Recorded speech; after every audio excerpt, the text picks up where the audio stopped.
Hai, saya Hakimin, juara maskulin Who's Your Bro Muslim pertama.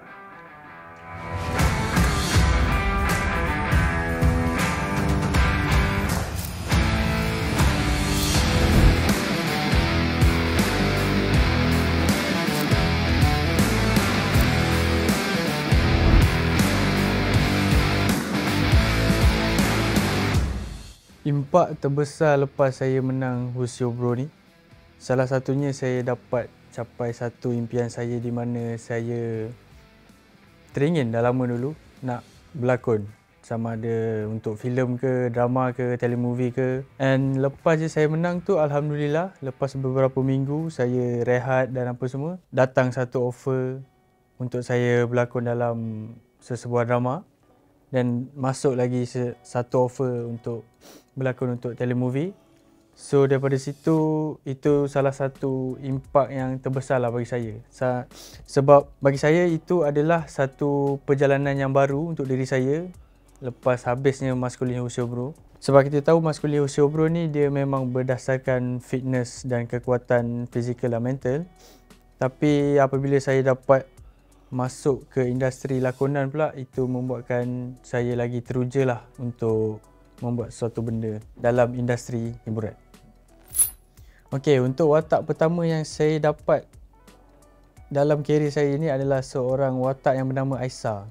So watak dia adalah seorang lelaki yang macho, maskulin juga, tapi dia nak cuba untuk dapatkan kekasih lama dia daripada kawan baik dia sendiri, iaitu bro saya juga, Iqmal Amri. Kita orang berganding di dalam satu frame di mana saya nak try kekasih lama saya yang dah berkahwin dengan Iqmal. So dekat situ mungkin kita orang tak pernah bergaduh, mungkin ada pernah bergaduh dalam Maskulin Who's Your Bro, tapi itu betul-betul. Tapi yang ni kita orang akan lakonkan macam mana kalau kita orang gaduh sebenarnya lah. Kalau diberi peluang untuk membawa satu watak yang saya nak sangat, mungkin satu hari saya ingin membawa watak sebagai fighter kot.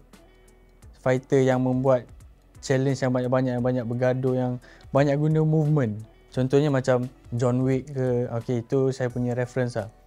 Sebab saya boleh includekan benda yang saya ada dalam fitness tu semua, tapi saya boleh bawa ke dalam TV. So itulah watak yang saya ingin bawa. Okay, sebenarnya keserasian tu memang dah akan ada antara saya dan juga Iqmal. Cumanya rezeki tu bukan datang daripada Iqmal lah. Rezeki tu datang sendiri daripada Allah. Okey, saya tahu Iqmal akan syuting drama yang kita orang akan buat ni. Tapi saya tak tahu drama apa dan bila. So apabila saya dapat offer yang sama juga, rupa-rupanya baru yang saya tahu yang Iqmal adalah hero di dalam drama tu. So bagi saya dekat situ, rezeki tu datang daripada tempat lain, tapi keserasian tu memang akan ada between kita orang. Okey, kalau korang semua tahu, saya bermula kerjaya saya sebagai seorang model. Saya banyak buat shooting, runway semua dalam industri fashion. So bagi saya, sekarang saya masih lagi buat benda tu sebab saya suka buat modeling tu. Dah menjadi rutin kehidupan saya juga, pergi fitting baju, casting, pergi rehearsal runway semua. Dan saya still akan buat sampai saya rasa sampai bila-bila kot saya akan buat modeling. Dan bagi saya, cabaran yang saya pernah lalui di dalam modeling ni adalah macam mana kau nak sustainkan diri kau di dalam industri fashion ni. Sebab kita tahu industri fashion ni dia ada season dia. So contoh macam okay, dulu mungkin saya muka baru dalam industri fashion ni, mungkin sekarang saya dah muka lama. Banyak lagi muka budak-budak baru yang fresh face, yang nak fight untuk menjadi yang in trend lah dalam dunia fashion kan. So bagi saya, challenge yang paling susah saya kena buat is macam mana saya nak sustainkan diri saya di dalam industri modeling dan fashion ni. Itulah. Okay, kalau daripada pandangan korang semua, mungkin model ni hanya hantar muka saja, hantar badan semua kan. Dan korang rasa kerja kita orang ni senang, yang macam okay, pergi tangkap gambar and then balik. Tapi sebenarnya bagi saya, dalam dunia ni tak ada kerja yang senang. Contoh kalau macam awak cameraman ke, awak kena berdiri lama tau awak sebagai cameraman. Kalau awak sebagai makeup artist, awak kena datang set awal, awak kena set awak punya makeup semua, nak makeup semua.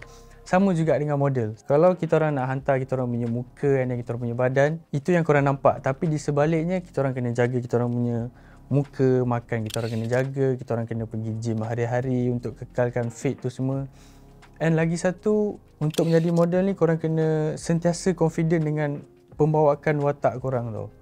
So bagi saya tak mudah juga, sebab kalau korang pergi kerja pagi, model pun call time kadang-kadang pukul 6 pagi sampai pukul 8 malam kita orang bekerja. And waiting game tu adalah sebenarnya susah untuk semua orang. Kalau korang kena menunggu tak buat apa-apa, itu sebenarnya juga satu benda yang susah sebab korang, energi korang akan drain juga. So bagi saya memang tak ada kerja yang senang dekat dunia ni.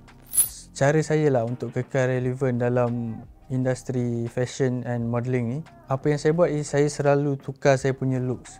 Dulu masa saya rambut panjang, kadang-kadang saya buat style macam ni, kadang-kadang saya buat style macam ni, and then saya potong panjang ni, saya potong panjang ni. And lagi satu, korang kena sentiasa tunjukkan, okay, ini mungkin sounds macam klise, tapi dalam social media tu sebenarnya adalah portfolio korang sendiri. So korang kena tunjuk selalu yang apa benda yang korang buat, macam mana korang punya diri sekarang ni. So diorang boleh tahu, okay, sekarang budak ni looks dia dah macam ni, oh kita ambil dia lah.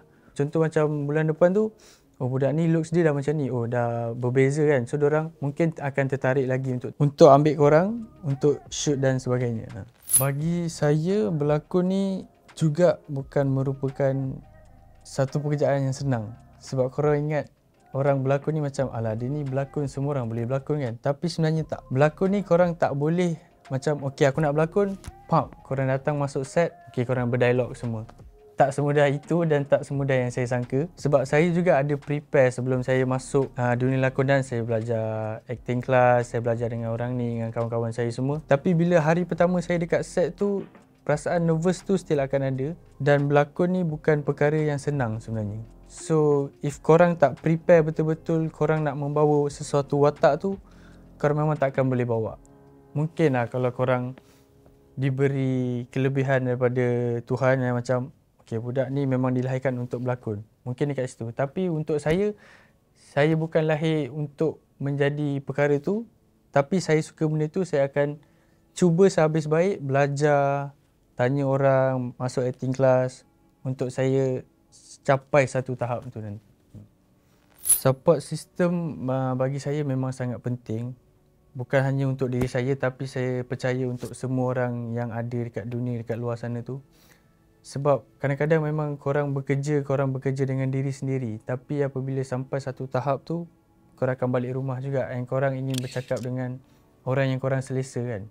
So bagi saya, support system saya adalah, paling kuat adalah family saya. Sebab apa-apa yang berlaku dalam kehidupan hidup saya akan beritahu family saya. And then baru saya akan cerita dengan orang-orang yang saya rapat, macam kawan-kawan semua kan.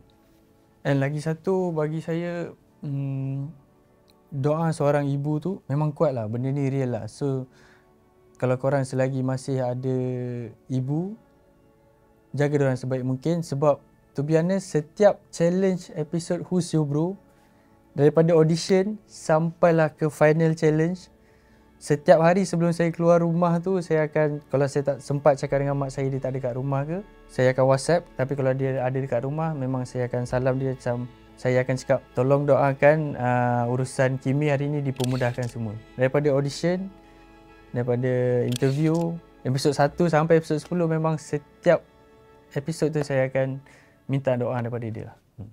Mungkin the first figura yang saya look up to is Amoti. Amoti lah penyebabnya saya nak masuk Masculine Who's Your Bro. And kalau korang nak kenal Amoti ni, dia adalah juara untuk Physical 100 kalau korang tengok dekat Netflix. So Amoti ni dia berasal daripada Korea. Tertimbulnya hasrat untuk menjadi macam dia ni lepas saya tengok cerita itulah, reality show Physical 100 tu. Lepas tu saya pergi Korea. Saya dapat peluang berjumpa dengan dia. Saya tahu lifestyle dia macam mana. Makan dia jaga, fitness semua. So masa tu saya terfikir dalam otak, bila Malaysia nak buat program reality fitness yang macam Physical 100 ni kan. So bila saya dapat je berita yang pihak production post diorang nak buat reality show untuk fitness, saya rasa macam ini adalah peluang terbesar dalam hidup aku. Sebab aku memang nak jadi macam dia. And dah, jadi macam dia lah. Cuma belum sampai level dia, tapi saya ikut jalan yang macam dia buat tu. So saya pun dah menjadi salah seorang juara macam dia juga. So saya grateful lah kat situ.